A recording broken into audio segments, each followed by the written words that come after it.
Hello and welcome everyone to Back Lot Banter, the new channel where we are hosting the old show, Back Lot Banter, where we cover all the box office business of the previous month. I'm Tanner Dykstra. I'm joined here by my fellow box office extraordinaire, Tucker Hazel. We're here. Oh, what's that I smell? Tucker, do you smell it's it? money at the box office. You smell it. It smells good. It smells good. I thought you were gonna say you smell the box office. Say it with me, ballyhoo. There it is. We're getting a hold of it now. But before we get started with talking about January 2023, I'd like you to subscribe to the new channel, Back Lot Banter, that you're watching this video on. Self-titled, I'd like to think, after this show. The best show that we've ever done, I think. Well, despite a few other ones. But I'd like you to like this video as well. Comment what you think of this year's box office, this month's box office, how it's shaping up for the rest of the year. And also join our Discord server. That link is in the description. We can put it in the description now, right, Tucker? I think so. Yeah. Yeah. We have aged out of the old era of not being able to put the Discord server in the description, but it is there now. Yeah. Click it, join it, and talk to us about box office, movies, games, whatever you want to talk about. Doesn't matter. Yeah, do it. Okay. All that out of the way, Tucker. Let's get into January 2023. First January that we get to cover here on this show. Yeah, typically January is a box office graveyard for a lot of ways. Yes. Film graveyard. Studios are dumping their trash in January. Yeah. But nay, 2023 is a new way forward for film. And we'll see if it sticks month. around. Yeah, a strong month. Because I do want to bring this up just off the top as we look at, let's just take a look here at our top 10 performers of the month.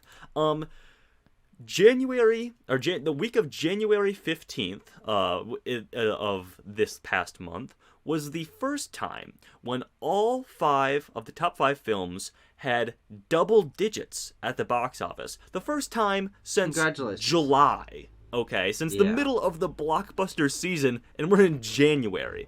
Unprecedented. Yeah. And that's just about when we started doing our weekly movie reviews, reviewing new films consistently. So we have been in the down era since we started. I don't know if maybe we caused it. It's certainly possible. I think we did. Causation equals correlation, right? That's what they always say. But either or, you know? Yeah. They're equal to each other, so it doesn't matter where you put them in. But this is really exciting that we've got a relatively strong January, a relatively strong month with double digits, with movies that weren't expected to make a ton of money doing better than expected, some new IPs and new kinds of films making a solid amount of money.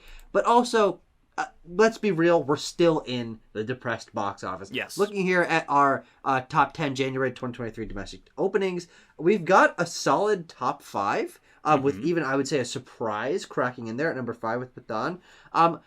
But the bottom of that top 10 are 5 movies that made almost no money. Yeah. So it's still, it's not a good sign, but it's not a good, it's not a great thing overall. Okay. Yeah.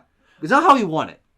Exactly. But I think, as we said, it's a good January, but it's still a January nonetheless. Let's not dilute ourselves here, okay? Yeah. And, obviously, at the same time, we have to address that these are all January releases. 10 new films from any given month are going to be somewhat hard to come by. Because here as well, you have, Puss in Boots, Avatar still doing super, super well. But we're talking about new releases. And at number 1, to no one's surprise, is Blumhouse's Megan, making $30 million its opening weekend. Following that up in a bit of a tone shift is A Man Called Otto, Tom Hanks bringing out the audiences with 12.8 opening weekend. Followed up by Plane with 10.2, Gerard Butler bringing in those action crowds. Missing... Us. Yeah, exactly. Us specifically. Missing with 9.1. I don't really know what the target audience is there. Teens, young folk. People into whatever that genre of crime thriller mystery that you don't like is, but they drew information from. Do I not like it? I love searching. What are you talking about? No. What are you talking about? No. The true crime, like Netflix true crime stuff that they pulled inspiration for Okay, for Missing. That's thank you. That's I guess their target audience, to be honest. That's probably true. And then rounding out the top 5, bringing in all the cool people went to go see this movie. PATHAAN with 6.8. Yep. And Tucker, read us out the rest of the top 10. The dregs at the bottom here. Yeah, well, it's dregs, some of which I kind of enjoyed and some of which I haven't seen. But House Party, underperforming, as we'll certainly talk about. Yep. 2 movies that we do not have specific slides for, but Left Behind, Rise of the Antichrist, and The Wandering Earth 2. Which, by the way, I made that logo. It looks pretty much identical to the Wandering Earth 2 logo that actually exists. But there was no PNG for the Wandering Earth 2 logo. I just noticed that the 2 is an H. That's very cool. Yes. Nice one. Yes, The Wandering Earth. And then Brandon Cronenberg's Infinity Pool and SKINAMARINK. So a couple indie darlings there at the bottom. 3 movies that either underperformed or overperformed. I think Left Behind probably doing better than people expected. And The Wandering Earth 2, actually, I think that's pretty exciting, quietly, because that's the first time I've ever seen a Chinese film in a top 10. Yeah, honestly. Since I started caring about box office, which was only about a year ago. So I'm not saying it's been very long, but like, still, a Chinese film and an Indian film were in our top 10 this month, which is kind of awesome. It is really cool, and it speaks to what we were talking about in our PATHAAN review about the globalization of the domestic box office, which is an exciting prospect, and I do like that quite a bit. But Tucker, without further ado, let's get into what we thought the box office would shape up to be like. And there's one glaring misinformation on our parts, is we weren't aware that PATHAAN existed. No. That it was coming out, and that it was popular, or would be popular, and that it would do well enough to get into the top 5, which I don't think anyone really thought might happen. As we get to that slide nearing our end, the movie is doing very, very well for the kind of movie that it is, but we both thought that Megan, A Man Called Otto, Missing in Flame would do very well. Yep. We overestimated House Party severely. And our only differences being A Man Called Otto and Missing, which means that I did better than you. Because I had A Man Called Otto at number 2. That's true. You did. And, I'm man enough to admit and I'll never let you hear the end of it. No, you'll never let me hear the end of it. We also both harshly underestimated Plane, I would say. Yeah. That ended up at number 3 instead of number 5. And I was really underestimating that. If you recall my opening prediction for it, I think I said $4 million opening weekend, and it made 10. Oh wow, yeah, that's a lot better. Yeah. Anyway, Tucker, I might say more than double. Yeah, let's get into our specifics here. Let's talk about these movies. Let's break them down one by one. Let's talk about Megan, which opened up the year.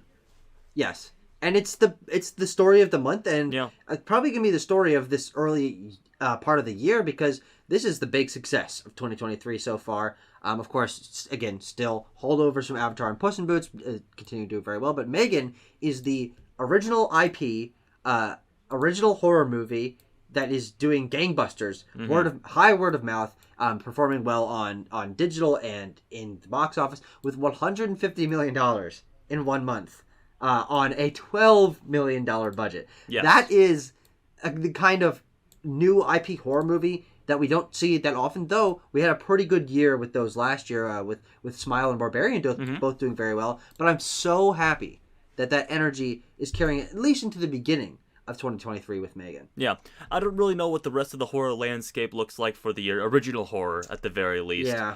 There's some things, but we don't have to talk about it here. But Tucker, you're right in that this is the kind of numbers that get you immediately greenlit for a sequel.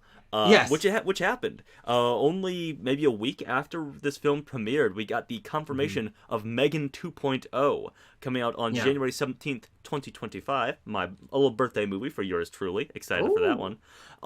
And, for better in the business side of things, in the box office side of things, and worse for our appreciation of the kills and the brutality of the film, this obviously was a PG-13 production, which is... it really just cements that belief that PG-13 horror is gonna do numbers. It's gonna get you you those audiences. And R-rated horror, maybe not so much, but there are exceptions, of course. Yeah, and the thing I want to say about Megan 2.0 already being greenlit is, of course, I'm very excited to see the franchise come back, continue, hopefully have many more sequels, continue to do well, probably grow over the course of time. I mean, I'm sure this movie's going to do fantastically on digital. It already is, but over the next 2 years, they're going to continue to promote it. The character and the IP and the brand will gain more recognition, and I have full confidence that we have a strong January 2025 in 2 years. But the main thing I want to say is that I'm very glad that they're taking a full 2 years to do this film, because it's so easy to look back into the horror franchises of the 80s and 90s that got a lot of sequels, and you notice them go quickly creatively bankrupt because they were so focused on making it a brand, making it an IP, continuing the franchise. They didn't take the time to stop and make movies good, so they just pumped them out on like a yearly basis. Classic and we got blunder. Bad movies, oops. And that drove almost all of them into the ground. Halloween's franchise has died like 5 times at this point, and those they did a yearly release with Kills and Ends. They did, and both those were not that good. No. And hopefully Megan is the new horror IP, but that takes not inspiration from the past. Yes. In that they're like, hey, hold on, we can actually like fix an issue here and make each of these entries good, which would be very exciting. Yeah. And as we know now, Tucker, those horror franchises that you bring up are being revamped and rebooted. It's true. In the works right now. We have some news about that in the headlines coming up. But I think that's all we have to say about Megan. We love her. The world loves her, and we cannot wait for Megan 2.0. How many? You know what I love, Tanner? What's that? Is that I added the Rotten Tomatoes and IMDb icons on each of our slides. Just a little bit of visual flair. I might try to update some things, little texture, little shadows next month. Who knows? I'm always spicing things up. But Tucker, you spoil us. You spoil us, Tucker. Oh, I'm too good to you. I should be worse to you. That's true. We should make these slides look less visually appealing. You should pay me, actually, Tanner. Why don't you do that? Yeah, I'm getting paid for this, so I'm not going to tell you by who. Oh, my bad. It's Mr. Big Box Office. We're in the pocket of Big Box Office over here. Yes. Yeah. A Man Called Otto. I don't have a clever segue. Let's talk about A Man Called Otto. That's all right. A surprise, I'll say, to say the least. Not just like the opening weekend, it was a surprise, but like the continued people going to see A Man Called Otto, especially with its release schedule, because it was a late 2022 limited release, and then went a little wider, and then went a little bit wider in the middle of January, and that didn't hurt it at all. And it's not even a thing of there was like insanely good word of mouth. I think it's just Tom Hanks, if I'm honest with you.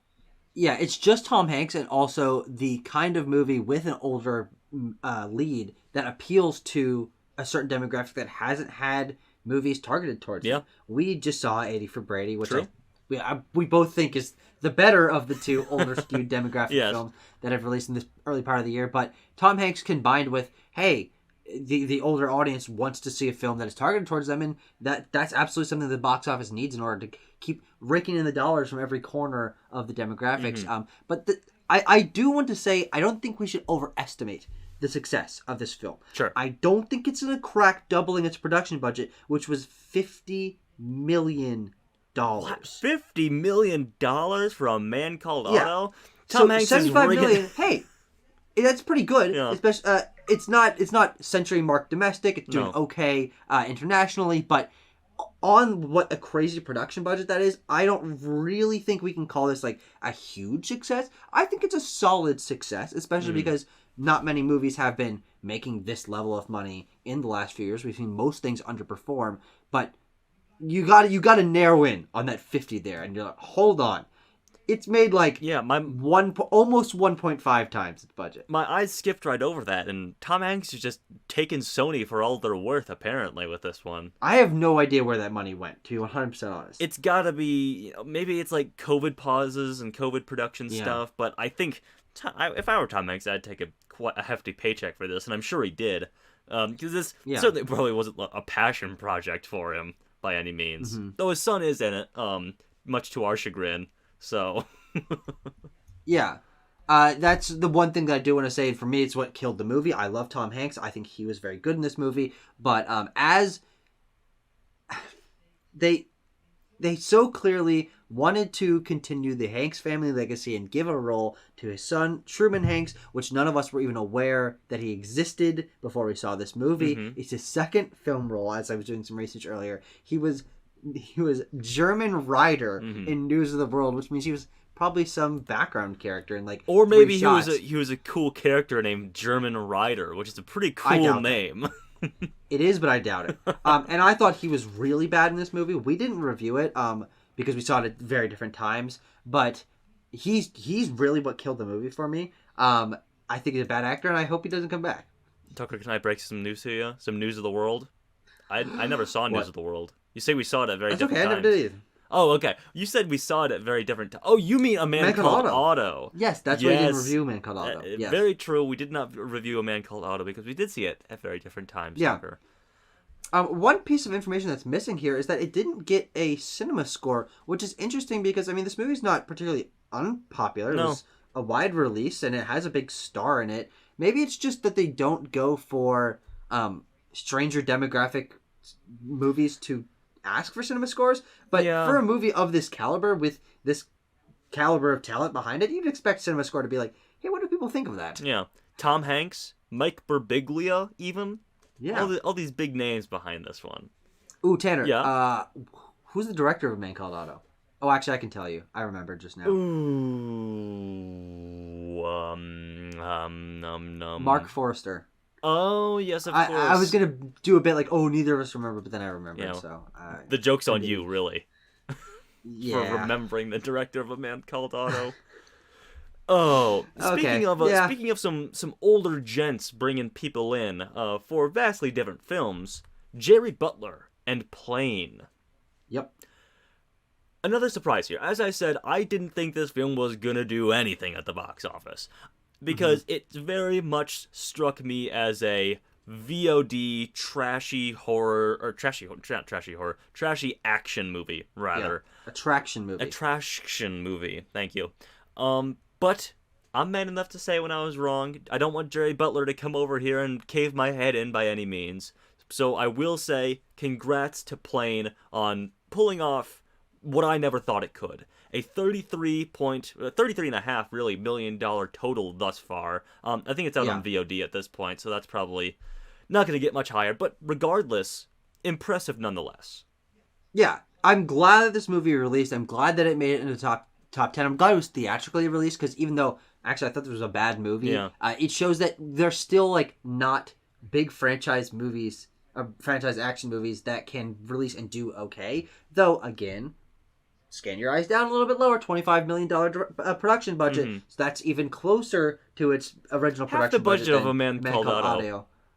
Yeah, which is interesting, which is very interesting. It's crazy. But the thing I do want to say about both these movies is that I think they will end up doing well because these are both films that I see doing very well in ancillary markets. Plane feels like a VOD action movie. Yes, it does. Find on TNT, something that doesn't quite have the budget, but it's actually, or like it doesn't have the extreme like quality action behind it, but it's good enough to where if you're watching it on a streaming service, you're like, hey, this is actually pretty good. Much like The Gray Man last year. And same with A Man Called Otto. People are going to rent that. People are going to watch that on planes.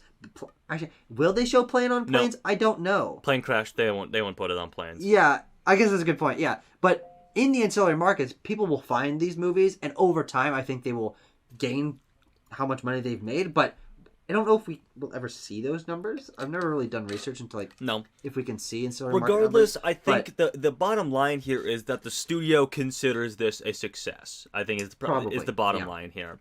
And there was another question I wanted to... Oh yes, Tucker, do you remember how full our theater was when we went to go see Plane? It was full. Yeah, it was full. And I everything surrounding this film just astounds me with... This is what people are going to go see? And listen, I'm going to come down on the audience a little bit here. And I said it there already a little bit. You're choosing to go see Plane? Come on now, folks. Listen, I had a fun time with it, but it wasn't good by any means. And maybe Jerry will come cave my head in for that one, as I said. But hey, man, I got to speak my hashtag truth over here. And if you look under the little trivia here, I think the shopping around to multiple different studios... speaks truth to power here, I think. Yeah, this was the only thing that I could find on Plane's Wikipedia page that I found like even mildly interesting. Because otherwise, it's like, oh, COVID production, it shut down a couple times and whatever. But it was announced in 2016, which is a long fucking time ago. Mm-hmm. Bought by Lionsgate in 2019, sold to another studio, and then Lionsgate bought it back in 2021 and distributed it to mild success. Mm-hmm. But yeah, Plane. Now this, my friend, now this is a January movie. This is a prototypical January movie. You're right. Yeah. And now we go on to something that's not a prototypical anything movie. It's something fresh, something new, something a little bit experimental. And the box office reflects that, but impressive. It's SKINAMARINK, folks. Yeah. The viral horror sensation, it's been picking up a bit more steam recently because it just premiered on Shudder after a brief theatrical release. But a $2 million haul at the box office, nothing to sneeze at for a movie that cost $15,000. We're talking about things not making their budget back. Boy howdy, you have it right here. Yeah, that's a lot of budget back. And it shows the appeal of something that is micro budget, is what you would refer to this movie as. And you can look in this trivia here. It's mostly stuff about how micro budget it is. The director, Kyle Edward Ball, there you go, made horror YouTube videos prior to working on SKINAMARINK, so that's a new kind of creative voice that we also kind of saw with Daniels making Everything Ever All at Once, that is starting to come up and make films like this that do feel different aesthetically and tonally from people who did not grow up making YouTube videos, but also that he made a short film called Heck in 2020 as a proof of concept, and that part of this being so low budget is that it was made in his home, in his childhood home in Canada. So everything about this movie is just as micro budget, as personal as you can get. And even though I didn't like the movie, in fact, I hated the movie, but that's okay. I have a huge amount of respect for Kyle Edward Ball getting this movie made and making a good amount of money on it. And something that I want to bring up, and this maybe belongs in headlines, but I want to bring it up right here because who's going to stop me, is that it is experimental. It made an astounding return on its budget and has thus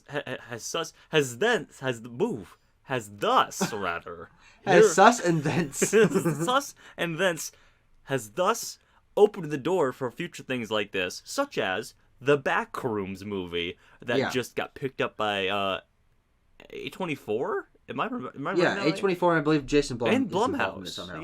Yeah. So a crazy pairing, crazy combo. Yeah. And that shows a confidence in this kind of horror movie, this lo-fi sort of horror that I find very interesting. And maybe we're entering a new phase of horror. Knock on wood. Don't want to call it too early, but we'll see. Don't knock on wood, but don't knock at the cabinet. You know what I'm saying? Oh my God, Tucker! Don't knock at. That's for next month. Don't worry. Okay. Don't worry. Okay. Tucker, I was about to worry, but you don't have to, because let's worry on down to House Party. Which is the first movie you can see on here if you've been looking at my little tomato icons that has gotten a splat rotten on Rotten Tomatoes. 32%, 4.5 IMDb, no cinema score. Who the hell knows what the budget is? I did some research, could not find it, but a colossal failure. A colossal failure. Man, $8.7 million total, domestic opening of less than $4 million. This is a sad, sad state of affairs. Yeah. And you look at that question mark budget, I think that's because it's high, and they don't want to share it. You're thinking 25 million plus, Tucker? Probably, yeah. I mean, if Plane costs that much and a Man Called Otto costs double that, yeah, it's somewhere around that or between those two. Because it's got a lot of big name popular people in it. Yeah. It's in like very lavish sets. It's not a cheap, multiple. There's also like the Illuminati Eyes Wide Shut I forgot about the Illuminati place. You're right. But it doesn't look like a cheap film. And conceptually, with all these big name people in it, they probably didn't ask for nothing to be in this movie. So they lost a lot of money on this one, which is just another knock against Warner Brothers, because they don't know what they're doing. And they did take a gamble on this one. This was an HBO Max, initially, a streaming release, and boy howdy did it feel like it. But no, they're like, push it to theaters. People are going to want to party early in January. That's what the people want. And the people's answer was a resounding, no, we're going to go see Avatar again, probably. No, yeah, we're gonna go see We're Plane. gonna see Plane, I guess. Which I think this was a better movie than Plane. So that's sad. Yeah. But I also wish that this film had made more money, not only because I wanted to make more money than Plane, but because I thought it was good. But it's a type of straight up comedy that we don't see that much in theaters anymore. Mm-hmm. And I'm very glad that they at least tried putting it in theaters. It was fun to see it in theaters. was. I'm now familiar with the House Party IP. But yeah, no, it flopped. Yeah. Terribly. Incredibly so. You know what? They can't all be winners Across the board. in the best January in the history of film. You know. That's true. But I mean, I also just want you to look down at House Party, which came out in 1990, which was significantly more sensation. $26 million total on a $2.5 million budget is really, really, really good, and shows why that became a franchise with 4 sequels. I believe a direct-to-DVD or streaming sequel somewhere in there. Tonight's the Night or whatever. But I want you to look at the fact that made $26 million in 1990 money, and this one didn't even make 10 in 2023 money. Holy crap! That's a failure. Yeah. I don't know what else to say here. You know, I don't know what else And you to go say. from a 94% on Rotten Tomatoes. Well, it's a to beloved 32. It's a beloved classic, you know. And I'm sure this one was woke or whatever, I guess. Maybe? I don't know. I don't know. That's the only reason people don't like movies nowadays, Tucker, is because they're so That's a great woke. point. Yep. Anywho's'll be missing. Tucker, we're about to be missing, but we ain't missing. You know what I mean? You know what I mean? No. Oh, okay. Anyway, we got missing at $20.2 million. No international, kept it all domestic here. Unlike the characters in Missing, who did go international, if you recall. That's a great point. Yep. A $7 million budget, nothing to sneeze at there. Quite contained, quite limited in its scope. $9 million opening, so made its budget back opening weekend. That's good stuff right there. Which is great. And a spiritual sequel to Searching, set in the Searching universe, I guess, from familiar faces to that film. Very similar sort of digital thriller genre. Yeah. Cost. Oh God, what's the genre called? You can do it. Yeah, look it up. Unfriended. Searching I like quite a bit more, as you can see here. It actually doesn't have that much higher of a Rotten Tomatoes. 92%. Screen Life. The Screen Life genre. Okay. Very similarly received films, a bit higher on Rotten Tomatoes for Searching, but about the same on IMDb. Searching quite a bit smaller budget than Missing. Yeah. Which is way smaller. And made more money and will end way up way more money. Was more of a sensation, diminishing returns, I guess, in the Screen Life genre. Yeah. I think that if they do want to continue this, which, again, I really like this movie. I personally liked it more than Searching. I think that there is so much potential in this Screen Life genre. I think they need to focus more on keeping those budgets small. Yeah. Because if this movie had been made for less than $1 million like Searching was, and I can't really exactly pinpoint, except maybe like the editing and special effects where that budget balloons just over 7 times. Storm Reed taking a big paycheck. I don't think that's true. This movie would have been a major success if it was made for a fraction of what it was made for. It's still a success. It makes over its budget. It's a net profit for everyone involved. So I do think it can continue. But the fact that they're seeing diminishing returns, I don't know. I'm a little iffy on if there's going to be more. Another what would they even call another movie in this series? You got Searching, Missing, Finding, Found, Losting. Maybe. Let's try that. Losting. Yeah. Let's call it Losting. It's also a spiritual sequel to Run. Tucker, have you seen Run? No. I've seen Run. Run's an alright movie. I mean, what I love about Searching is that, and I watched some behind-the-scenes thing of Searching, is that in the periphery of all the movies, all the web pages and stuff like that, there's a through line of, like, an alien invasion happening. Just fun little details they threw in. And apparently, the case here is that they did that with the characters from Run. Yeah. Which we didn't notice. No. Even though you saw that movie. It looks like there was stuff to catch in Missing that neither of us noticed. But also, I didn't see that other movie, so I would have zero way of like knowing the character. I couldn't even attempt to tell you the character names from Run. That's a good point. That's a great fucking point. And released it one day after its premiere at Sundance. I didn't even know this movie was at Sundance, but I know that Infinity Pool was the classic after Sundance theater release. But Tucker, we've made it finally here to the cool people movie, as I alluded to. Yeah. PATHAAN. Yeah. Our favorite movie of the month. Our favorite movie of the month. My number one movie of the year thus far. Just an action romp for the ages, I think. A real cool follow-up to capturing that same sort of energy as RRR, and is seeing a similar sort of box office success. Yeah. Over $100 million total. Obviously, a very large international total on this. It is an Indian film, but not bad domestically either. We contributed to that. Happy to say we did. Did our part. Yeah. And yeah, I mean, and I've said this in our PATHAAN review, but I'll say it here again. It's just cool to like open my eyes to an entirely different scope of film here. You know, franchise filmmaking aplenty. This is the fourth film in the YRF Spy universe. There's cameos, there's crossovers aplenty, and I just love to see it. I just love to see it. Yeah. You know, it's not something we were familiar with. We haven't seen any of the other movies in that series. It did get us hooked, and we're interested in seeing the Act the Tiger 3 sequel that's coming out later this year, which means we'll have to watch the other movies before then. But the fact that this movie is such a sensation is really, really fun, because it kind of feels like we're in on the ground floor, much like we were with RRR last year. This being the seventh highest grossing Indian film at the worldwide box office, still growing. It had was breaking a lot of records in its like highest amount of money made on like a Friday, highest amount of money made on a Saturday in India. It beat Avatar on Friday. On the Friday it opened. It was above Avatar that Friday, which is really cool. And that not many movies can say that. No, they cannot. Was number one at the domestic box office for 7 weeks. 7 weeks straight. But I think that's probably going to be longer in other markets. Like I would say it hitting 8 or 9 weeks until inevitably Ant-Man and the Wasp: Quantumania knocks that down in Germany and Korea or whatever. Because I mean, PATHAAN is not going to be beating that in other countries its opening weekend. But the fact that it is doing so well and is a huge return for Shah Rukh Khan after a 5-year hiatus is just a win for everyone. It's a win for nerds, a win for cinema, it's a win for the Indian box office, it's a win for SRK. Let's be awesome. Let's see what comes next for PATHAAN and the YRF universe. Yeah, absolutely.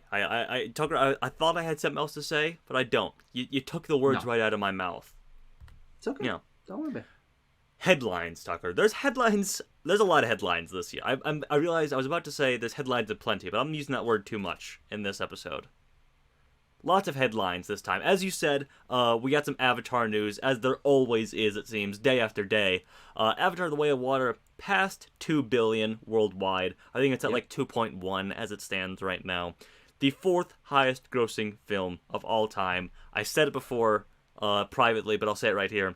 I cannot wait for in 2028 or whatever, when all 5 of the highest grossing films of all time are Avatar films. That's going to be a good day. When James Cameron shines his grace upon me, and all of us, frankly, for having Avatar films top the box office all over. Mm-hmm.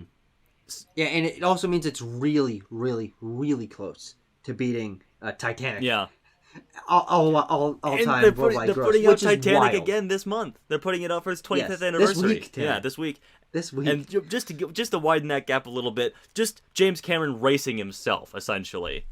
He is, actually. And he's basically the only one competing in this sphere. The entirety of the MCU is only barely touching him, which is funny. Yeah. Well, Endgame is still number 2, correct? It is. Yeah. It is. But I mean, like, he has 3 of the 4 highest grossing movies of all time. Yes. And then, like, the rest is filled with, like, the fucking, like, one Star Wars entry and, like, Jurassic World and a couple other Marvel stuff. And, like, Furious 7's in there. But then it's James Cameron sitting at the top. Yeah.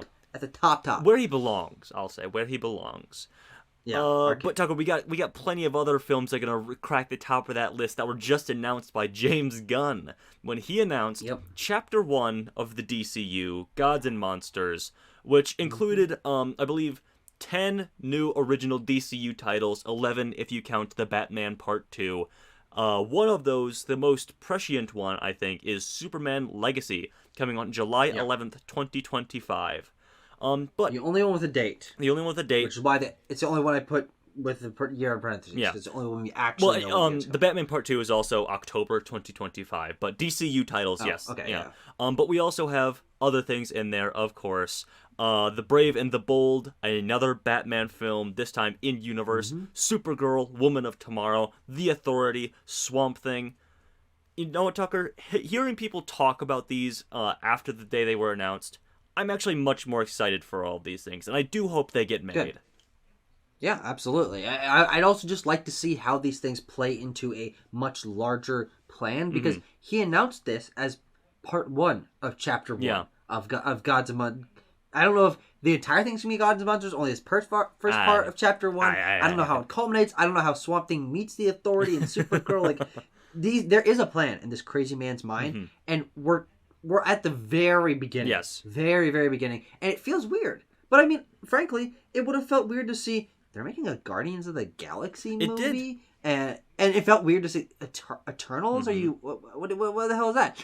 But those things made money and now are different degrees of popular, but popular in at least significantly more than they were. So the character of the Authority and fucking creature commandos, Swamp Thing. I couldn't even name any character from the Authority. Apollo, Midnighter. Those are the ones I hear talked about a lot. But I'm really happy that he's picking a mix of big things and weird things, because it's going to make this feel so much more distinct. And the DC universe is going to be bigger and better because he's bringing up smaller tier characters. I agree, and I really am excited for this. Obviously, the weird stuff and the Superman and Batman films feel to me like James Gunn's doing, all right, one for you, one for me, a little bit. For every Superman, I get a Creature Commandos, you know. But yeah, and it's also interesting to note that as of right now, as Gunn has said, they're doing 2 shows, 2 movies a year. So trying to pump the brakes on the superhero fatigue that Marvel just seems to be trying to blow past right now. We'll see what happens to both of them.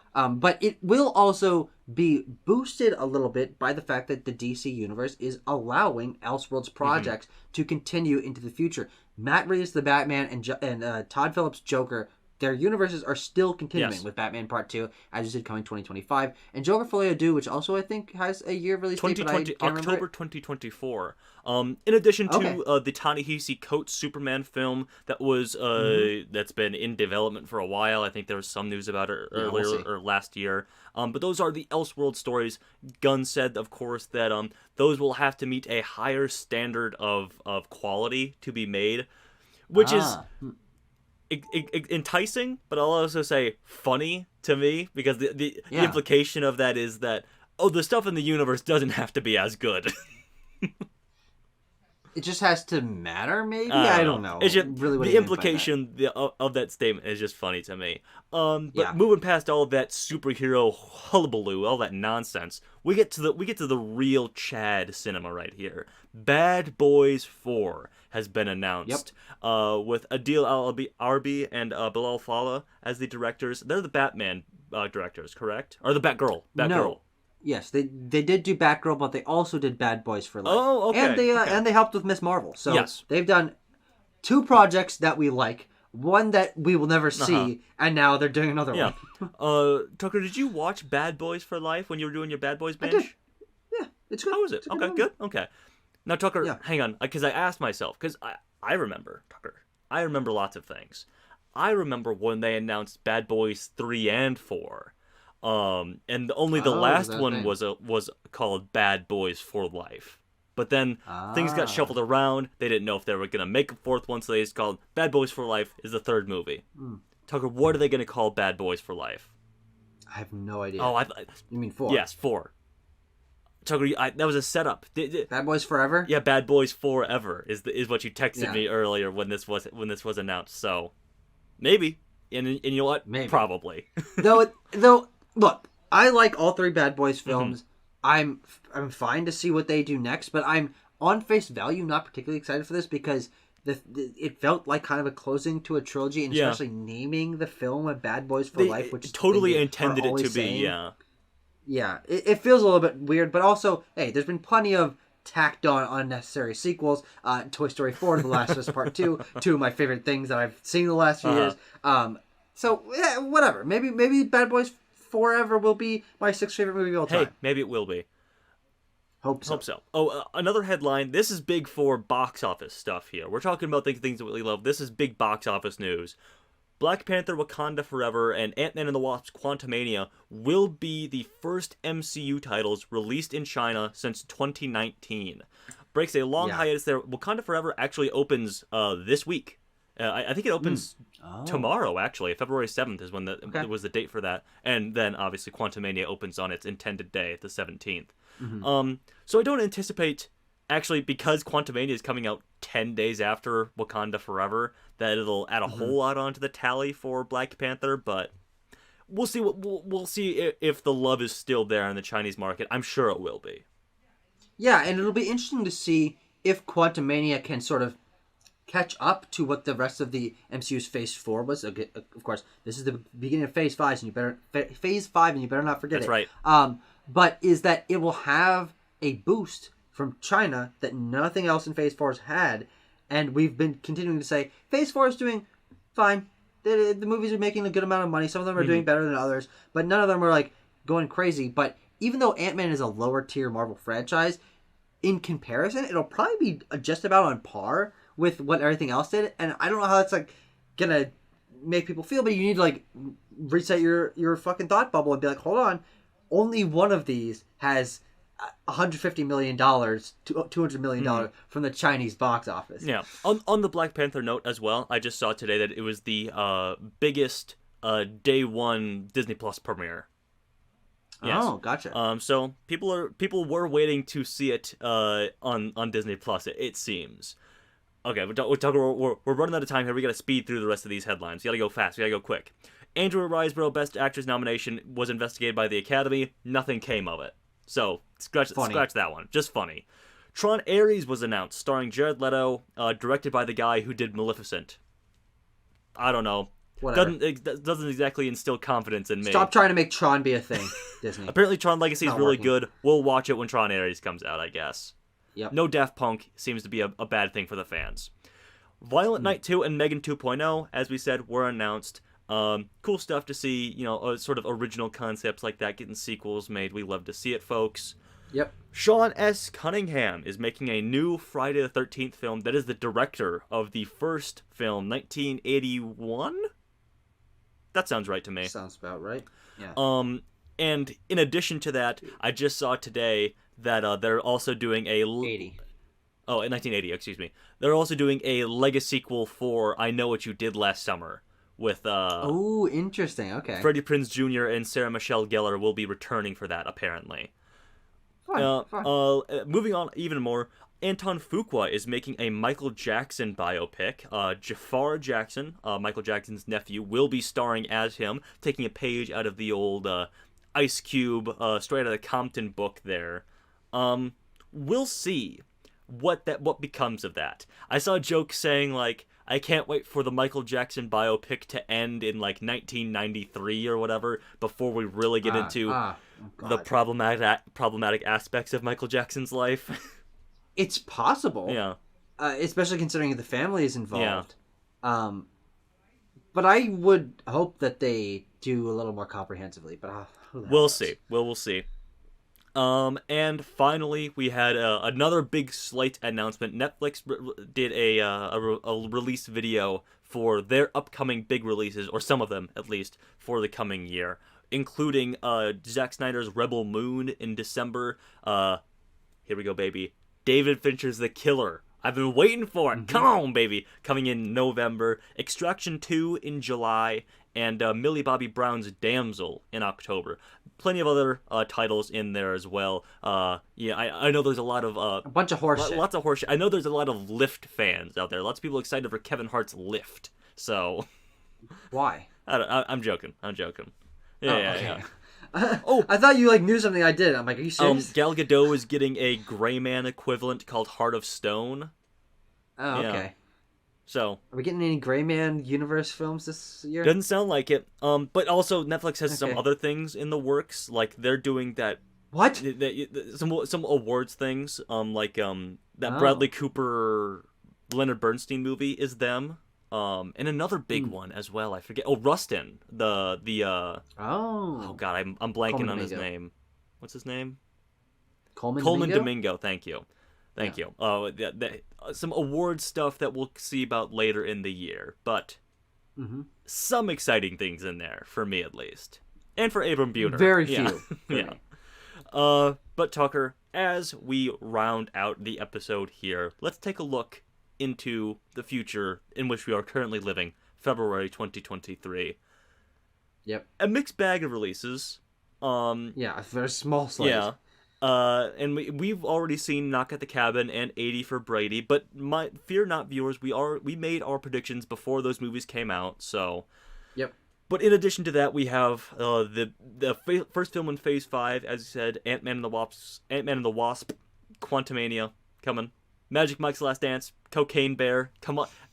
I'm pleading with you, viewer. I need my guess for Cocaine Bear to come true. Go see Cocaine Bear opening weekend. I need this, please. I need it to be big.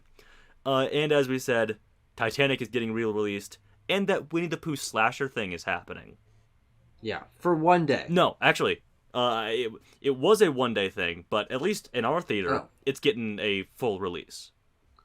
What? Yeah. Okay, I was misinformed, but that's... It was initially announced as a one-day thing. Okay. But Tucker, do you have any... Yeah, weird lineup. Do you have anything to say about this lineup? Any of these movies in specifics? No, I think the only thing I want to say is that it's a good thing we have Quantumania this month to bring up the box office. I feel like this month is going to feel a little more similar to the last couple months, where one or two big things really lead the pack and everything else just kind of flounders down near the bottom. Again, we haven't seen the performance of Cocaine Bear and Magic Mike and Titanic's re-release, but I really don't. Personally, I don't expect them to be very big. Knock at the Cabin 80 for Brady did already come out. We're not no spoilers for next month, but they're doing. They both did double digits opening weekend. Yeah, which is good, but we'll see. But as for our predictions, we're not stupid. We have Quantumania at number 1. We have Knock at the Cabin at number 2, which we'll see how that plays out. If Magic Mike can beat that, I have 80 for Brady at 4. You have Cocaine Bear at 4 over 80 for Brady, which I have severe doubts about. And I just believe in James Cameron. Oh, I think that Titanic's re-release cracks into the top 5. Didn't know that we were putting Titanic. We were including Titanic on here. Oh, but what would you put it on your 5? I put it above 80 for Brady. Yeah. Oh, okay. All right. Well, then I guess I'm wrong about that. Okay. Well. Anyway, in any case, you would have Cocaine Bear at your 5. So just let that be known. And actually, Tucker, you were brave enough to venture into the numbers predictions this month as well. Do you recall what those were? Or do you want me to read them off for you? I've got them. So, Ant-Man and the Wasp: Quantumania. I'm saying 98 million. I'm saying it does not crack 100 at the domestic opening weekend box office. I think it will, just barely over 105, but who the hell knows? Okay. Number 2, Knock at the Cabin. We knew this already, and it's a little embarrassing to read this number out now, but I thought this was gonna do mega numbers. I'll be totally honest with you here. I said 32 for Knock at the Cabin. Yeah. And I'm still embarrassed by my number, but significantly less so than you. I said 23, which is just neither of those are true. Magic Mike, I got 18. I got 18 on Magic Mike. Yeah, which would put it at number 2, which would be very interesting.